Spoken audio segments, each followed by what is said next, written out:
Vector Fairway. It's actually between the 7th and 8th fairway if you're familiar with the course. Again, it's a wooded area and it would provide us with additional discharge capacity if things work out. So the Hillview has allowed us to come in to conduct testing, hydrogeological testing, and that will happen, I think, as early as this month.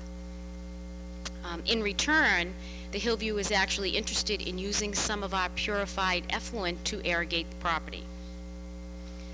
In addition to the Hillview, as far as capacity, we're on the subject of capacity, we have in mind about a dozen or so properties in the community that will be future customers of the sewer project, and they currently already have a groundwater discharge permit.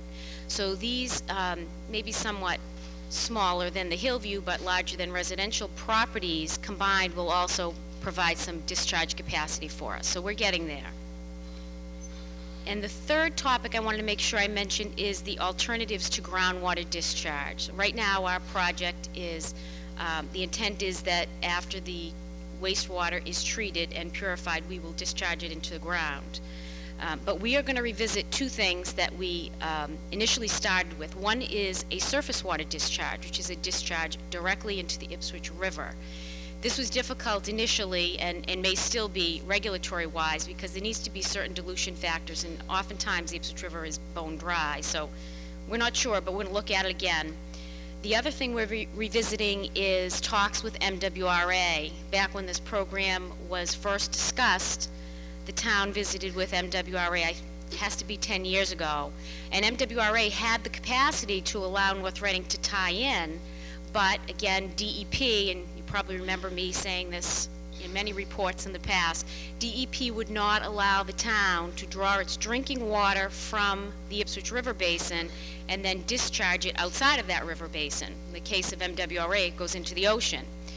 So we're going to meet with them again on that. This time we're probably going to ask not just for a sewer tie-in, but maybe also a water tie-in, and see where that leads. There certainly will be a buy-in cost.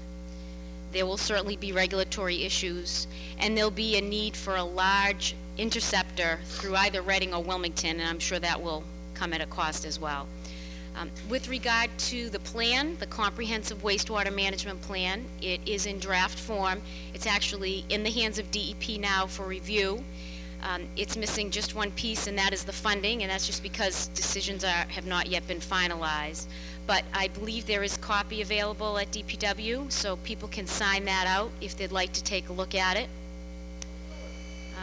And just a quick wrap up for next steps. This month we're hoping to do that hydrogeological investigation at the Hillview site. This fall, look for the next public hearing. And lastly, we hope to be back here in April 2009 for consideration of this project by town meeting. Thank you very much.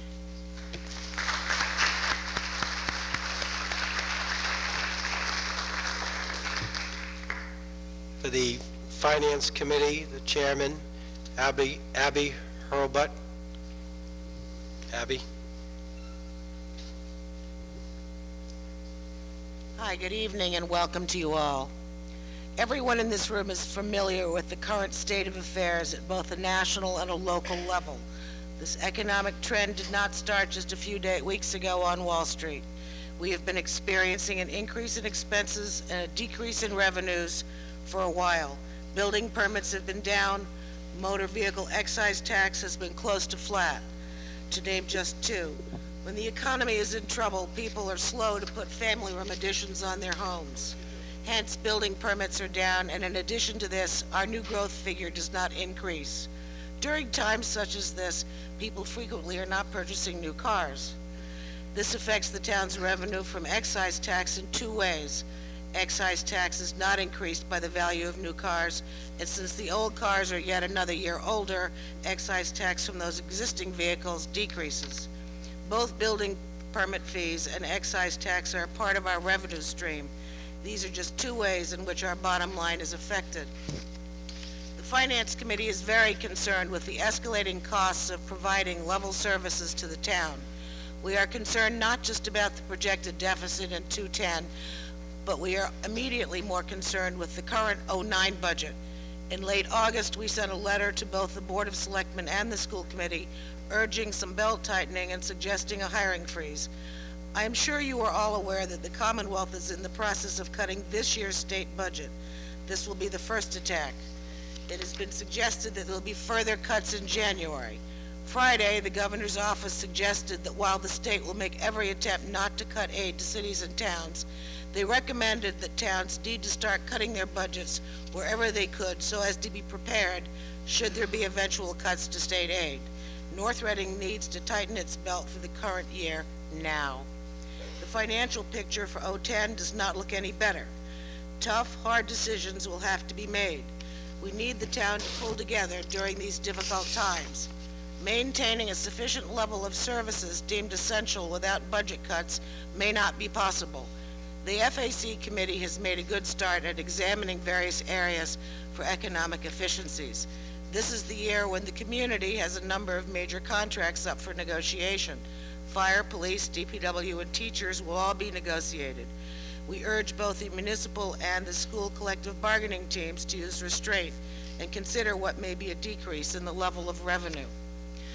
As an aside, it seems that when times are tough, lottery tickets are purchased on a more frequent basis.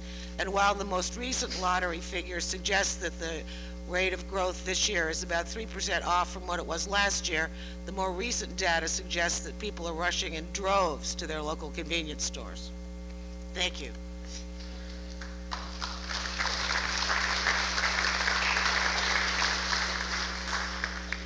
And any other town boards or committees seeking to give a report that I missed?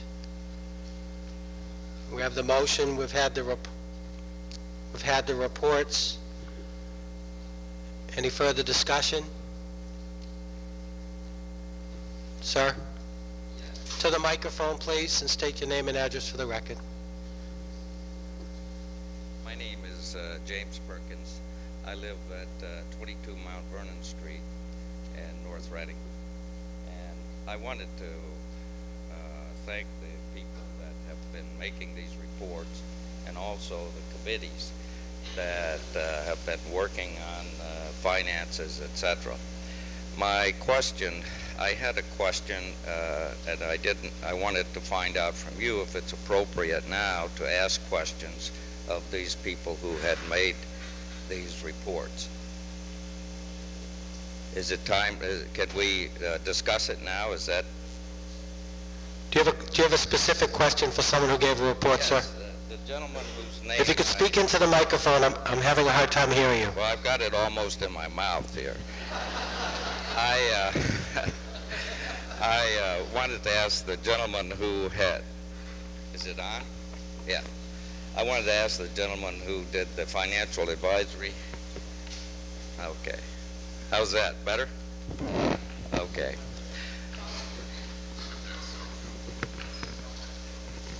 Okay, thank you. I wanted to ask you about what type of cooperation you had from the various departments in town. I attended a meeting here where the police chief and the town clerk were asked to come in with recommendations on how they might be able to trim the budget to improve the financial situation. Now, I want to make it clear that I think that the town is in crisis, a financial crisis, and I also think the country is in a financial crisis. So what kind of recommendations were you able to get or elicit from the town heads, the police chief and the town clerk? No. Did everybody hear the question? Okay. We have had a lot of cooperation, outstanding cooperation. Actually, Chief Nolan and I had met on Friday, and we're going to continue to keep meeting. We haven't narrowed down anything specific at this time because some of the ideas that we're exploring are pretty aggressive. But again, there are ideas that we need to have discussions with his staff and with their union members that may affect. So I can't give you concrete answers, but yes, there's a lot of cooperation. Were you able to discuss give-backs? Kickbacks? Give-backs. Oh, sorry. I thought you... I'm sorry, I shouldn't have done that.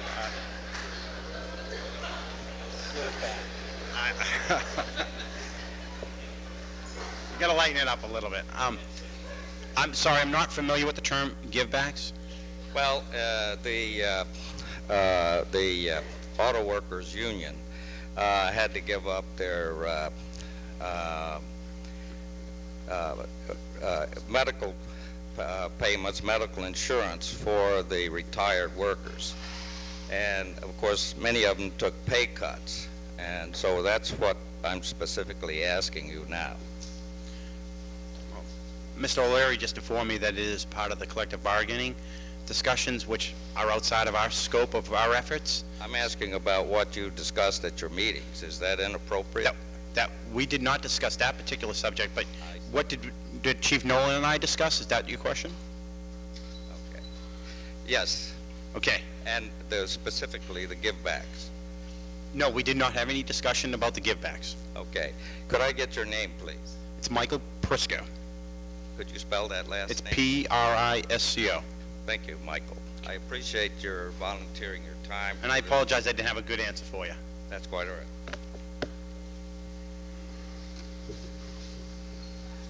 Any further questions or discussion?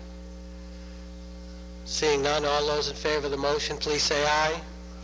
Opposed? Unanimous? Mr. Harris, do we have a motion to admit?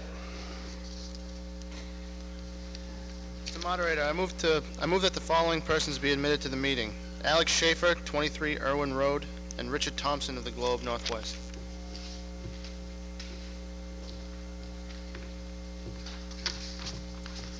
We have a motion to admit. Any discussion? Seeing none, all those in favor, please say aye. Opposed? Unanimous?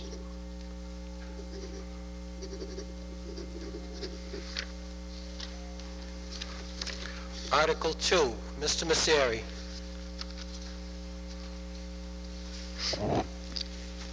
Mr. Moderator, I move to transfer from the sums appropriated under Article 12 of the October 2006 town meeting, funding of town expenditures for the Berry project, the sum of $320,000, and further to transfer from free cash the sum of $21,777.48 to fund a deficit in the FY 2008 snow and ice budget as specified in Article 2 as printed in the warrant.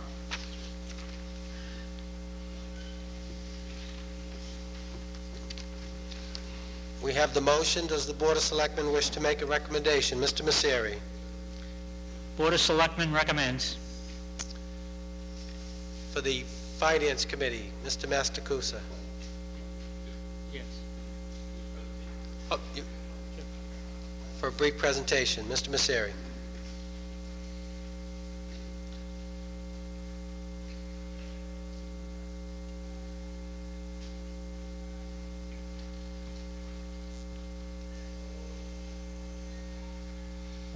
I'm just going to go over briefly. You've heard already this evening the issue of tight budgets, revenue shortfalls, etc. So I want to provide you with some information as to where the funding for the snow and ice budget is coming from. As you know, each year we budget a certain amount of money for snow and ice. We usually purposely under budget a little bit so that, in fact, if we have a very warm winter and we don't need to spend the money, then that money would be available for something else. But generally in October, and it's been the past practice for at least a few years, we come before you to fund the deficit. Last year was a year where we had a tougher winter, and as a result we have a bigger deficit. But at the end of our fiscal year 2008, this is June 30th of 2008, we close our budgets and we get certified by the state free cash. And our free cash certification this year was $1,946,045. However, a large portion of that was money we received from the Berry project. the town share of the sale of the Berry Center, we received $499,000.